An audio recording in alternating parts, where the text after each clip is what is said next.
It's officially November. 2 months of the year remain. Well, it's almost December now, but I wrote the bulk of this part on like the 3rd. We've talked about 2021 being slow gaming-wise for the better part of 9 months, but after October, I'd say it picked up steam a decent amount. Although coming into December, it's about to bottom out again, other than Halo, for those of you who like Halo. I've been updating my top 20 games of the year list every week since January. At this stage, just putting titles on there I played that were even okay, since the numbers haven't been very high.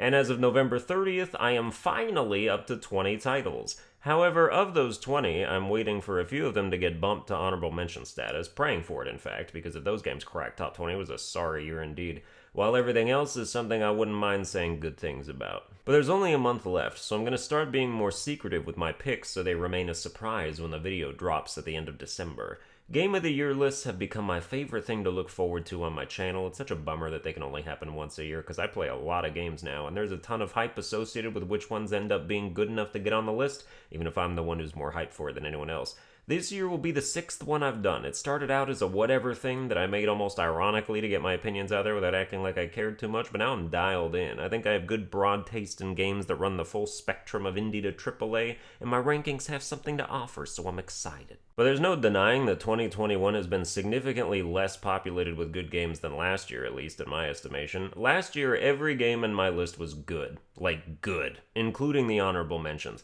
23 solidly good games I wasn't ashamed to praise. This year, there's maybe not enough to even do honorable mentions, and if I have to talk about a game past number 15, it'll probably end up being a roast. Granted, there's always some sleeper hits that don't get a lot of fanfare that I don't discover till months after they launch, and you might see a game on an upcoming release schedule and think nothing of it till it launches and turns out to be really good.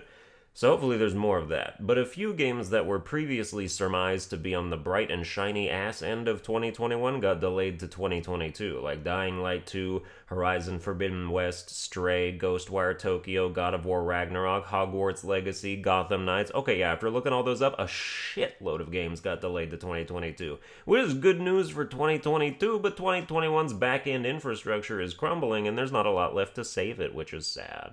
I don't like when people idolize game developers. I just think it's kind of pathetic, especially publicly. You'll watch people talk about Smash, and every 10 minutes they're like, shoutouts to Sakurai, man. He's done so much for this community by making the games we play in it. They'll be commentating a tournament like, wow, that was a great back air from Wolf. Shoutouts to Sakurai for making back airs in Wolf. Just thank you so much, man. There's a tear on my cheek every moment I think of you. We appreciate that you work hard, unlike all other game developers who are notoriously lazy and put in 10 hours a week. I get that games have an impact on you, but please stop simping on the timeline. It makes you look like a dream stan. I don't play a lot of bad games. I almost never do, actually, because I prefer to spend money on games I'm at least 90% sure I'll like. So I'm very discerning, and I also don't enjoy playing bad games. I know some people get a kick out of it, but I just have a miserable time. I don't have fun. It pisses me off. And then sure, it would probably be fun to rant about, and 100% is, but I still have to pay the price of having wasted my money and time on it beforehand that could have been spent on something that enriched my life instead. I played a game called Unpacking recently, and I'd like to find the rogue tweet I happened to see on my timeline that talked that game up and convinced me to try it and have it deleted for spreading misinformation. Unpacking is garbage. As I stated in my most recent game graph, it's a 2-hour and $20 game where you literally just unpack box after box and pretend you're experiencing a story they never tell you. Watch the game graph for more, but point being, I played a bad game, didn't enjoy it, then I made a review about it, which by virtue of the game being bad allowed for a lot more comedy in the review because bad things are funnier than good things, which makes it more watchable. Not that that's reflected in the view count because it's a game nobody cares about and I'm not exactly popular enough to get review copies, but I digress. The game was bad, so the review was good as a review. I've actually only played 2 bad games this year, as far as I can remember, the other being Balan Wonderworld, which set the platformer genre back 20 years by itself. Oh wait, it's 3 bad games, because I also hated Diablo 2 Resurrected. As someone who only ever played Diablo 3 and thinks it's probably in the top 20 best games ever made, it's like a Souls fan who started with Dark Souls 2 and 3 and Bloodborne, going back and playing the original Dark Souls remaster they did where they changed basically nothing and it was fucking dumb. I don't know what Diablo 2 changed, if anything, but I know it definitely felt like I was playing a 30-year-old game. You know what it is? Remasters of old games you've never played that are like more than one console generation old aren't good. Remakes, you can totally get into an old game for the first time that got remade. With its now modern mechanics and engine, there's no reason you wouldn't. It might as well be a brand new IP. But every time Nintendo remasters a game and resells it for $60, I'm like, what the fuck is wrong with you and why is it working? What a wasted opportunity. Those games could have seen completely new life breathed into them for a new generation of players, but instead those players just get to see all the janky bullshit we had to deal with 15 to 20 years ago and be like, oh wow, how did you stay a gamer? Crash and Spyro have modern remakes. That shit is reigniting passions from old fans and creating new ones, although Spyro would be a better example if it wasn't such a poorly developed glitch fest. But ideally, modern games don't launch with a litany of bugs, and developers actually fix the ones that do make it through after their game's release, instead of spending the last 3 years not giving a shit.